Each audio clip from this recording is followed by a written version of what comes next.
Evan Alvarez po, UNTV. Ano pong charges yung APPI po kay Senator Lauren and Representative Leandro?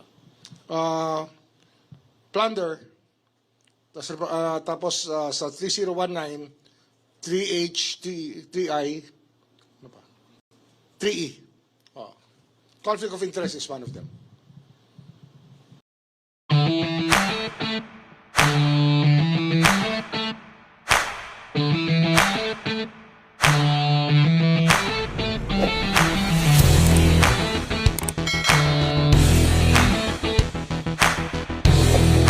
Ng cases na ipa-file ang opisina for preliminary investigation. Ito ay laban kay Edwin Garjola, isang congressman na contractor. Ilang counts yun? Malversation. Pero how many counts? Marami. 20 plus counts of malversation. And then, yung sa kabilang banda naman, yung isang kaso ipa-file natin, iba naman ang kanyang tema, ay laban kay Leandro Leviste at kay Senator Lauren Legarda. Leandro Leviste and Senator, sa nanay niya, kay Senator Lauren Legarda. For PI. Yung unang kaso, contractor yon, yung yung mga ginawa niya na self-dealing sa loob ng Kongreso, tsaka yung trabaho na hindi dapat ginagawa ng isang congressman, ay ginawa niya. Alam na, contractor, di ba? Alam niyo na yan, conflict of interest, TH, Republic Act 3019. Yung kay Leandro Leviste naman, ay mabigat na kaso kasi yung kanilang pagkahawak na eksklusibo sa solar ay talaga nagdulot ng damage sa ating republika. Sapagkat hindi naman sila tumupad sa kanilang dapat tuparin at hindi nila ginawa yung dapat nilang gawin at para bang basta malinaw yung kaso na ang kanilang ginawa ay labag sa batas. At ang laki nang nawala sa ating mga Pilipino sa pagkakasalansan ng solar empire ni Leviste na ang nangyari naman ay binenta lang. Hindi naman talaga tumupad sa pagpapakuryente ng ating republika. Kasi kumuha sila ng exclusive exclusive service contracts na sa buong Pilipinas na sila lang ang maaaring mag-produce at gumamit at magbenta ng solar energy. Na talagang taliwas naman sa batas ng Diyos. Kasi ang araw ay para sa lahat ng tao. Sila ngayon parang sila ang nagmamay-ari ng araw, ng power ng araw, para to the detriment of to the exclusion of other Filipinos and other investors.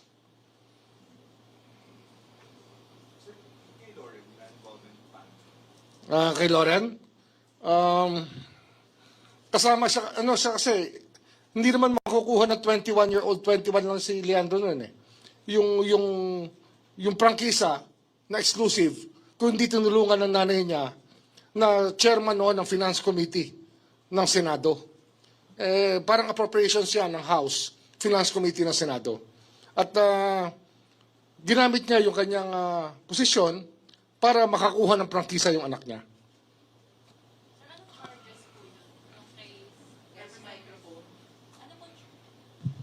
Evan Alvarez po, UNTV. Ano pong charges yung APPI po kay Senator Lauren and Representative Leandro?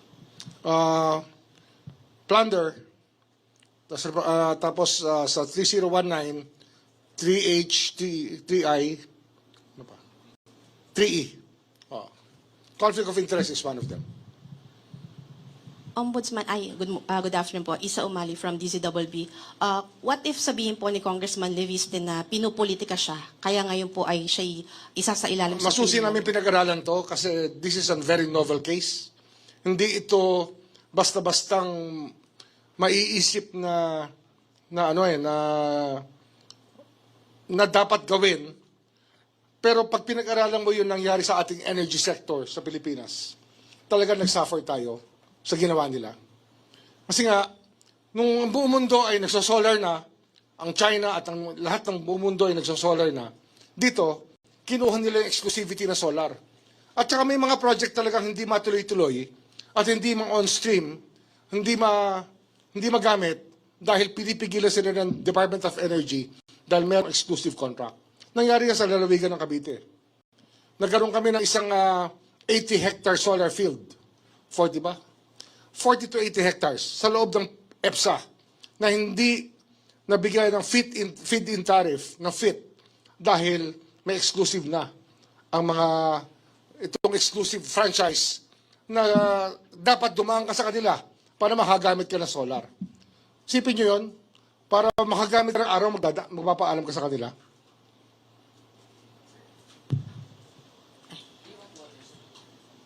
Ombudsman, meron po tayong timeline for the filing of cases po. Thank you. Ito na.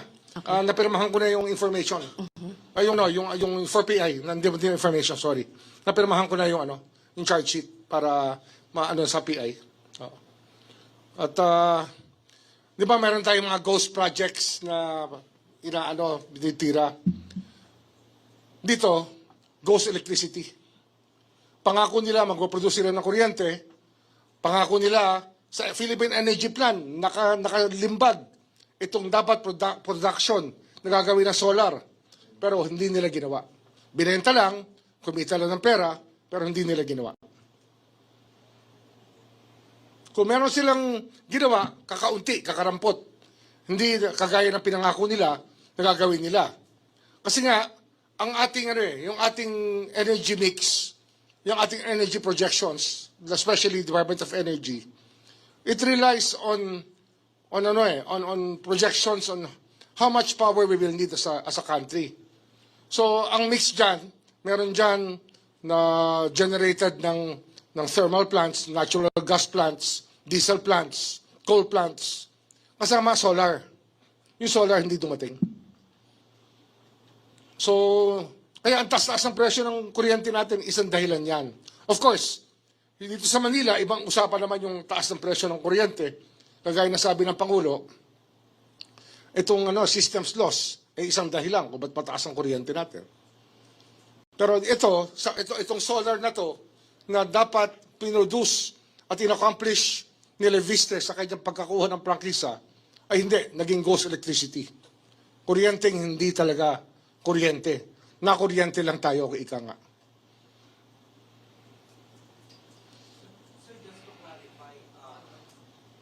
Sir, Eric from Inquirer po. Just to clarify, yung plunder and graft po, both Legarda po and Leviste? Yes, both. Both. Then, sir, may amount po ba tayo? How much amount yung involved dun po sa mga contract? 10 billion. 10 billion. Thank you po. 10 billion. Pero bukod pa yan sa projected na damage talaga sa atin. Hindi, yung 10 billion, yun lang yung sa contract lang yan no? Pero yung nawala sa atin ay hundreds of billions sa ating mga Pilipino. Sir, good afternoon po. Sir Joseph sa GMA.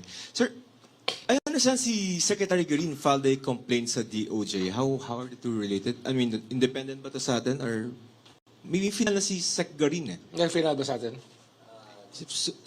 Is it part of the Leviste investigation? Sa DOJ siya file. So sir, ito po ay Iba to. independent investigation. Ito for government officials to, bali, di ba? Ombudsman jurisdiction to. Okay, so sir, since mag-PPI na tayo, the may findings ng plunder, so when did we start the fact-finding? Matagal na to. We started this. I gave instructions as early as November about this. Okay. Pero we started it January. Kasi nga, sa dami ng pinaprioritize ng opisina tungkol sa mga kaso, especially flood control. Yan lang po mag-ina, yung dalawa. For Marami pa. Pati si Secretary Cusi is part of it. So tatlo sir. At least three personalities. 3 key personalities, pero marami pang iba. So sir, ang for PI natin, tatlo tayo sir or dalawa muna? Tatlo. Sekusi. Okay. Secretary Cusi. Okay, yun muna sir sa akin. Al Cusi.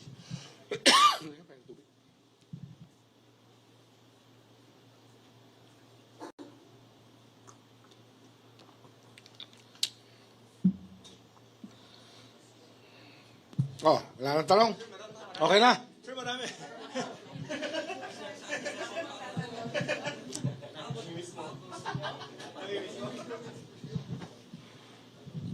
Good afternoon, sir. Yaneska Panti, GMA News Online. Sir, update lang po dun sa obstruction of justice complaint filed against Senators Cayetano and Robin Padilla. I understand nag-file ng counter-affidavit si Senator Cayetano. Yes, yes. How about Senator In-acknowledge Padilla? namin yan.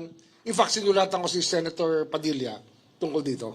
Kasi nga, nagkaroon ng problema sa opisina mismo. Yung ating procedure dito is contained in an office order sa rules ng ombudsman ay hindi sinunod yung naglalag. Kaya under investigation ngayon yung naglalag ng communications. Kaya I wrote Senator Padilla explaining nga na yung aming procedure na bawat communication ay dapat malag muna bago ma-filled out ay hindi sinunod ng isang personnel natin dito. Tama siya. Tama siya. Kaya sumulat nga ako sa kanya parang ipaliwanag itong pangyayaring ito. Sir, sorry. Saan po nagkaroon ng problema? Mali Dito, po yung pagka-file? sa receiving O namin, sa receiving kasi namin dito sa Central Records, meron siya ilalag dapat ang bawat communication. Dapat yan, nasa isang tingin mo sa computer, alam mo kung kailan dumating yung bawat dokumento. Ito, hindi nila nilag, dinala kagad sa division na nag-investigate ng obstruction of justice. Hindi nilagay sa Central Records. Kasi, ginawa namin ito para walang parking. Ang sistema dito, kasi maraming nagrereklamo na may parking daw dito sa Office of the Ombudsman. Ang ginawa namin dito, ang bawat communication ngayon, kinakailangan malag kagad. So sa araw na to, alam namin kung anong dumating at kung ano status makikita namin ang bawat dokumento. Dito, hindi niya nirecord. Diniretso niya. That's a grave offense when it comes to an office like the Ombudsman's Office. Under disciplinary investigation ito. So, sir, given that hiccup, nag-file na po ba si Senator Padilla ng counter-affidavit? Yes, nag-file na rin siya. Nag-file siya. Sir, do we expect resolution on this? We will see.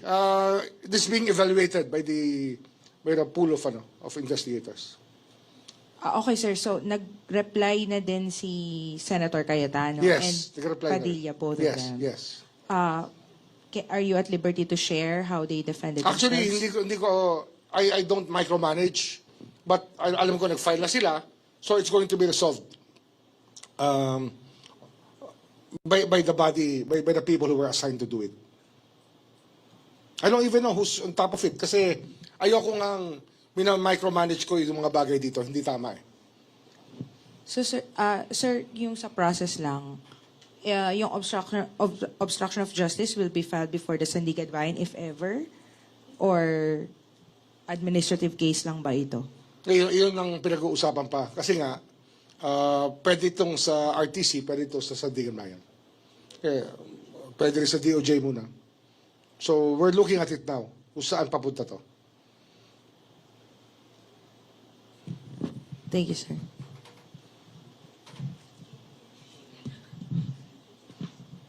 Juan Antonio po from IBC News. Ombudsman, hingi lang po kami ng update regarding po doon sa mga documents and evidence na sinubmit po ni Senator Ping Lacson regarding po sa flood control sa Taguig. Meron na po ba kayong... Nakakakuha lang namin ng... may nagsabi lang sa akin kanina, habang ako'y nanananghali, na dumating na sa amin yung information na pinadala ni Senator Lacson. I-evaluate pa. We're evaluating it kasi nga, iba-ibang standard tayo. Andito ang standard kasi dito, kinakailangan, bago namin i-file, alam namin kompleto pati ebidensya. PJ Mendoza po from Net25. Ombudsman, yung ano lang po kay Romualdez, if ever meron na pong update and nasaan na po yung Well, face na po. PI na siya. So we expect the counter affidavit to be delivered here within the next few days. Dapat this week mag-file na sila ng counter affidavit. Kasi last week pa yun. 8 days ago ba yun? 8 days ago yun. Or 7 days ago. 8 days ago. How about yung kay Sen Cheese po? PI? Still undergoing PI. Yung kay Congressman Leviste, Ombudsman, available po ba yun or... Non-bailable ang plunder. So, Pati yung kay Mr. Garjola, kay Congressman Garjola, non-bailable yun kasi malversation naman. Short lang. Kay Kong Cordiola, any circumstances lang, sir? Short, brief description of the circumstances? Magre-release kami ng press statement. Okay. lang. Sir, kay Speaker Martin. Sir, kailan po natin napadala yung subpoena? Ay, yung order, Order to file a counter affidavit. Friday siguro yun, no? Friday. Friday, last week. So, yun po yung reckoning natin ng 15 days. Yes. Sir, pahingin lang namin kayo ng reaction kasi his camp recently issued a statement, no? Basically on the use of the former bodyguards. Parang bakit daw po ginagamit yun against We're not him. here to discuss the evidence that we are using against these people. Hindi namin pinag-uusapan yun. We leave it to the courts and to the panel of investigators to appreciate the veracity and value of the evidence that we are producing. Pero sir, ihimayin ko lang. There were 18, parang ginamit niya lang po is 8, di ba? And walo this lang. underwent a rigorous, maybe, vetting? Tama ba? Pinag-aralan talaga yan. Pinag-aralan ng gusto yan. So hindi po yung 18 na yung Hindi dinidiscredit? yung 18. Kasi yung 18 nga, imposible yun eh. The impossibility of having 18 people for 2 years together, doing everything together for 3 years, na hindi sila naghihiwalay, na parehong-pareho lahat na nakita nila. Kahit tayo alam natin, kung gumawa ng affidavit ang isang tao at pinapirma kayo at sinabi na, all these 32 are subscribing to that affidavit kasi magkasama sila ng 2 taon na magkasama sila, hindi sila naghihiwalay. Tama ba yun o mali? Mali yun eh, di ba? Mali. Imposible, di ba? Sir, himayin ko lang, kay APC kasi sir, last time that we had a press conference, July 17th, you said na, ay kasi nakasabit naman yung dalawa sir, di ba? Pati si Aplasta. Nakasabit. And that time you said that it was already submitted for resolution. Yun nga, for resolution pero hindi pa nire-resolve. Okay. It's still being resolved. 60 days naman usual, sir, no? Yeah, Matagal. yeah. Okay. 60-day period. Okay po. Yun muna, sir. Okay? Sir, may we get confirmation lang po if suspended po si San Pablo Vice Mayor Justin. Yes. The mayor and vice mayor are both suspended. And sir, meron lang po, for the record lang po, kung ano pong details lang po, bakit po suspended? Preventive I think suspension. we can produce a press kit for that. Okay. Last call. Lana? Okay. Marami na storya. Okay. Isa-isahin nyo na istorya nyo. Ano, sir, sa motion to discharge Secretary Bonoan? Ano yan? Pinag-aaralan namin ngayon yan. Pero, Kasi magbigay ako ng instructions. I want him to be forthcoming about everything. To give the complete information. Hindi pwede mag-hold back the information. And especially, pag sa restitution, dapat malinaw. And we are evaluating it now. Kasi sabi ko nga, kung ang value ng kanyang testimony ay hilaw, wag na lang. Tuloy na namin yung kaso sa kanya. Di ba? We're evaluating it. Ganyan yan eh. Pag kumuha ka ng testigo, tapos bigla na lang patumpik-tumpik, hindi pwede yun. nandiyan ba siya, sir, ngayon? Parang medyo iffy. Hindi merong mga tinatanong na hindi sinasagot ng maayos eh. Siyempre, we're still trying to get to everything that he can contribute when there are some answers that we are not able to get from him. But you did say before, sir, na parang pag halimbawang maayos yung Yun nga yun eh. gagamitin kay Martin, di ba? Gagamitin. Kaya nga, pagka hindi kami na-satisfy sa kanyang testimony, baka balik namin siya sa mga nasa sakdal. Sir, assuming useful yung information niya, and we, at this point, nasa preliminary investigation stage na, based on the fact-finding investigation ng panel niyo, paano niyo ipapasok, sir, yung testimony ni Sec Bonoan? Very technical na yan. At hindi na, mahirap na sagutin yan. We can answer that. May mga susunod pa ho bang mga contractor? or- Marami pa. Marami pa. Mga Marami ilan pa. po yung tingin po ninyo? Siguro may mga, yung nakasala ngayon na pwede naming mapirmahan, pwede kong pirmahan within the next 2 weeks. May mga 6 pa yata, no? 6 pa ba? For PI, sir? Ha? At least 6 of them. Maybe 7. Incumbent po lahat ito. Mga incumbent to, meron naman tapos na may kaso pa rin. Meron doon may kaso na hindi siya nakaupo ngayon dahil nag-graduate na siya. For PI din po. PI rin. Thank you po. So, tuloy-tuloy ito. Huwag kayo mag-alala. May mga balita pa rin parating tungkol dito. Na? Okay, thank you very much.